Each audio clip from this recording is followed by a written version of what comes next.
ఏ విషయంలో అన్యాయపు తీర్పు పొందుతున్నారు?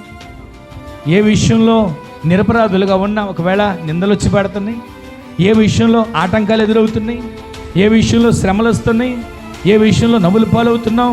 ఏ విషయంలో కృంగిపోతున్నాం? ఏ విషయంలో అనేక సార్లు సమస్యల వలయాలలో చిక్కుకుని పోయి నలిగిపోతున్న పరిస్థితులు వస్తున్నాయి? అక్కడ రాసిన మాట ఏంటి తెలుసా?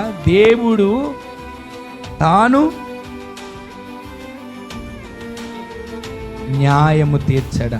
మరలా ప్రారంభం చదవండి, 7వ వచనం 18.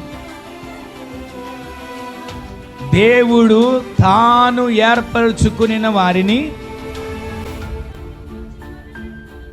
ఈ మాట మీరు జాగ్రత్తగా వినండి, దేవుడు తాను ఏర్పరచుకునే వారిని,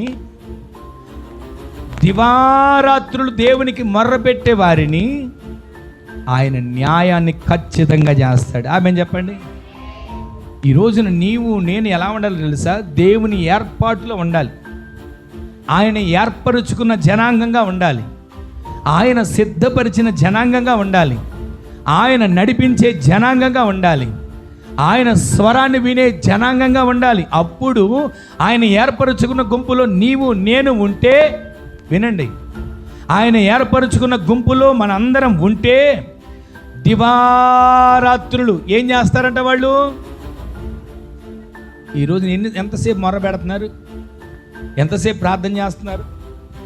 దేవుని మాట అక్కడ మనకు వినబడుతుంది. ప్రభు అయిన యేసుక్రీస్తు ప్రభుల వారు అనేక ఉపమానాలతో కూడిన వాక్యాన్ని బోధించేవాళ్ళు. అనేక ఉపమానం లేకుండా ఆయన వాక్యాన్ని చెప్పేవారు కాదు. ఎందుకో తెలుసా? వాక్యమే చెప్తున్నాం, కానీ వాక్యం హృదయంలోకి వెళ్తుందా?